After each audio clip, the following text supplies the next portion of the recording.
বর্তমানে অনেকের মাঝে মাথা ব্যথাজনিত সমস্যা লেগেই থাকে। এই মাথা ব্যথাজনিত সমস্যা সহজে সমাধান করতে পারছেন না। দেখা যায় মাথা ব্যথাজনিত সমস্যার কারণে অনেকে ব্যথার ওষুধ খেয়ে সমাধান করছেন। যতক্ষণ পর্যন্ত ব্যথার ওষুধের অ্যাকশন থাকে, ততক্ষণ পর্যন্ত সে ভালো থাকে। আবার অ্যাকশনটা কমে চলে যায়। এরপরে আবার মাথা ব্যথাজনিত সমস্যা দেয়। তো এটা তো কোনো সমাধান না। কারণ আগে জানতে হবে মাথা ব্যথাটা হয় কী কারণে। যখন আপনি বুঝতে পারবেন যে না আপনার এই কারণে মাথা ব্যথা হয়, তখন আপনি নিজেই নিজের সমস্যার সমাধান করতে পারবেন।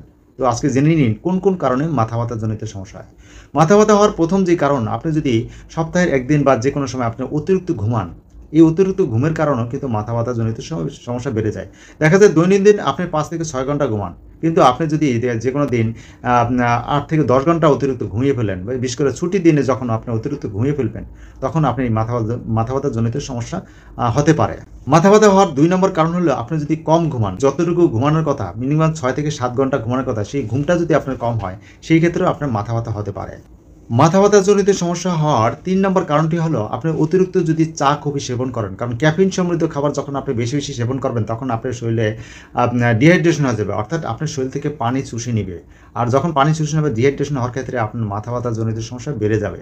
তাই যাদের অতিরিক্ত চা, কফি খাওয়ার অভ্যাস আছে, তারা এই অতিরিক্ত চা, কফি অথবা ক্যাফেইন সমৃদ্ধ খাবার পরিহার করেন। তাহলে আপনার মাথা ব্যথাজনিত সমস্যা কেটে যাবে। মাথা ব্যথা হওয়ার ৪ নম্বর কারণটি হলো আপনার শরীরে যদি পানির শূন্যতা দেখা যায়। দেখা যায় আমাদের শরীরে রক্তের ভিতরে ৮০% পানি থাকে, আর মানুষের শরীরে ৫০ থেকে ৭০% পানি থাকার কথা।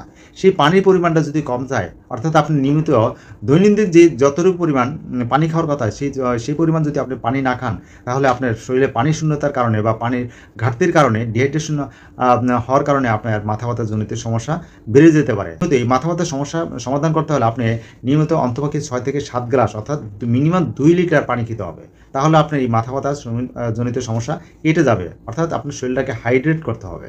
মাথা ব্যথা হওয়ার পঞ্চম কারণটি হলো আপনি যদি টাইমলি খাবার না খান। আপনি যদি দৈনন্দিন যে সকালের খাবার যদি দুপুরে খান, দুপুরে খাবার রাতে খান, আবার রাতে যদি না খেয়ে থাকেন, এই খাবার যদি টাইমলি না খান, তাহলে কিন্তু মাথা ব্যথা জনিত সমস্যা হতে পারে। মাথা ব্যথা হওয়ার ষষ্ঠ কারণটি হলো আপনি যদি অলস জীবনযাপন করেন, অর্থাৎ আপনি নিয়মিত যদি শরীরচর্চা না করেন, আপনি যদি কাজকর্ম ঠিকমতো না করেন, শুয়ে বসে খাওয়া-দাওয়া করেন, অর্থাৎ আপনি অলসভাবে হাঁটাচলা করেন, তাহলে কিন্তু আপনার মাথা ব্যথাজনিত সমস্যা লেগে থাকতে পারে। তাই যাদের মাঝে অলসতা আছে, এই অলসতা পরিহার করুন। নিয়মিত শরীরচর্চা করুন। কাজ না থাকলে অন্তপক্ষে শরীরচর্চা করা হইলেও আপনার শরীরটাকে ঠিক রাখুন। তাহলে এই মাথা ব্যথার সমস্যা কেটে যাবে।